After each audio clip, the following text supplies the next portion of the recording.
आज मोर नामांकन पत्र दाखल करार सब कलेक्टर ऑफिस रे बहुत लोकंर माननीय मुख्यमंत्री भल पाइबा अच्छी शंकर चेन को भल पाइबार अच्छी विजु जनता को भल पाँच मत आशीर्वाद करने बहुत लोक आसी खूब भल है मुद्दा रोर प्रथम तो लोक मान सेवा करवा माननीय मुख्यमंत्री जो जनहित योजना मान अच्छी किपर तृणमूल स्तर पहुँचो से ध्यान दवा कहते साधारणतः आलोचना होती आशायी प्रार्थी टिकेट मिल ना टिकेट नहीं लोक मैंने बहुत असंतुष्ट प्रकाश कर मुझेपरी अनुभव करूनी लोक मैंने भल माननीय मुख्यमंत्री के भल पाँच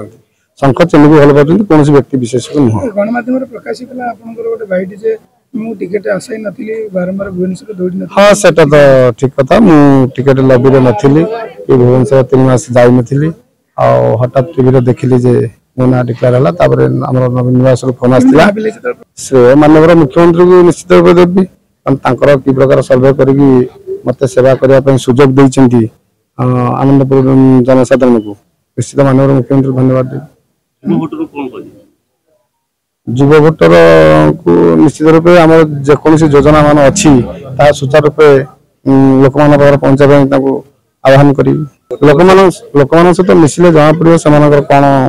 चाहिदा अच्छी से चाहिदा को पूर्ण करने चेष्टा करी।